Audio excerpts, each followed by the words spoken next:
কয়দিন আগে শুনলাম কাজ্জাব বিন ইবলিস। আমি এই কুত্তাটার নাম নিতে চাই না, কারণ এটা মুসলমান না। এই কাজ্জাব বিন ইবলিস সে যে একটা কথা বলেছে, এটা আমি মেনে নিতে পারি নাই। এই কথার পর তার প্রতি আমার এত ঘৃণা আসছে, আমি কাছে পেলে তারে, আমার জুতা তারে ক্ষমা করবে না। কাজ্জাব বিন ইবলিসটারে চিনছেন না আপনারা? আসসালামু আলাইকুম ওয়া রাহমাতুল্লাহি ওয়া বারাকাতুহু। সুপ্রিয় দর্শক মণ্ডলী, একজন আলেমের মুখ থেকে এত জঘন্য, এত খারাপ কথা আমরা কখনোই রেসপেক্ট করতে পারি না, আশা করতে পারি না। দেখুন এখানে এনায়েতুল্লাহ আব্বাসী শেখ আব্দুর রাজ্জাক বিন ইউসুফ সম্পর্কে কতটা খারাপ ভাষা ব্যবহার করলেন দেখুন। একদিন নূর নবী সাল্লাল্লাহু আলাইহি সাল্লাম মাহমুদ ওযু করতেছেন, মাহমুদ ইবনে রবি সামনে যে দাঁড়ায় রাসূলুল্লাহ নূরের চেহারা দেখে শেখ আব্দুর রাজ্জাক বিন ইউসুফের নামটি হলো কাজ্জাব বিন ইবলিস। তার মুখে সুবহানাল্লাহ। খুশিতে বাকবাকুম করতে করতে মাহমুদ বাড়ি গেছে। রাবি বলেন 80 বছরের বেশি বয়স পেয়েছেন মাহমুদ ইবনুর রবি, তার সারা দেহে বার্ধক্য এসেছে, চেহারাটা বালকের মতোই ছিল। রাসূলুল্লাহ কুলি মুবারাকের আলেমের কাছে আমরা কি আশা করতে পারি? কোরআন কয়দিন আগে শুনলাম কাজ্জাব বিন ইবলিস, সারা গোটা বক্তব্যতে দেখুন খালি সমালোচনা করে যাচ্ছেন শেখ আব্দুর রাজ্জাক বিন এটা মুসলমান না। এই কাজ্জাব বিন ইবলিস সে যে একটা কথা বলেছে, আল্লাহ কি এদেরকে হেদায়েত দেবেন না? এটা আমি আপনারা সকলে দোয়া করবেন এনার জন্য। এই কথার পর তার প্রতি আমার এত ঘৃণা আসছে, আমি কাছে পেলে তারে, আমার জুতা তারে ক্ষমা করবে না। মাহফিলে এসে কোরআন হাদিস সম্পর্কে আলোচনা করবে, কাজ্জাব বিন ইবলিস তাদের তারে কাছে চিনছেন আমরা না? উপদেশ নিব, তা না করে তিনি সমালোচনা করছেন।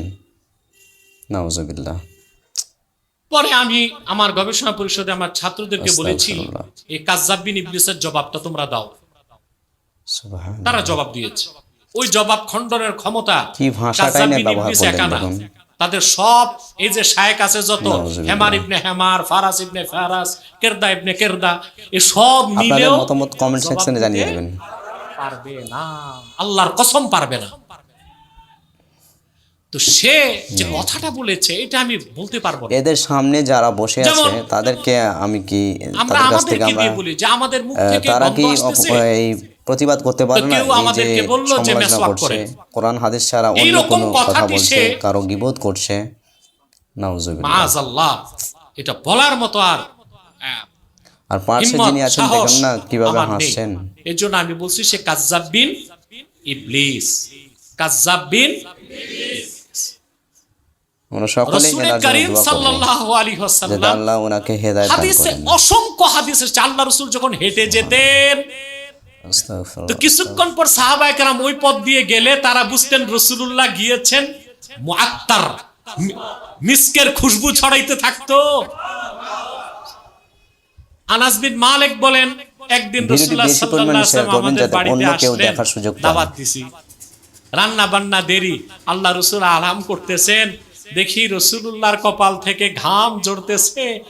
আমি আনাসকে ডেকে বলি, আনাস এই যে কাচের শিশি বোতল আছে এটা নিয়ে যা, রাসূলুল্লাহর ঘাম মোবারক বোতলে রাখ, আমরা পরে আতর হিসেবে ব্যবহার করব। সুবহানাল্লাহ। হাদিসে আছে কাজ্জাব বিন ইবলিস রে হাদিসগুলো পড়ে না। এই সব কাজ্জাব বিন ইবলিস আর একজন আলেমের কাছ নাস্তিক থেকে লোকের মধ্যে পার্থক্য কি? আমি তো পাই না। পার্থক্য শুধু লেবাসের, তাছাড়া তা না করে তিনি পরচর্চা করছেন, পরনিন্দা করছেন, গীবত করছেন।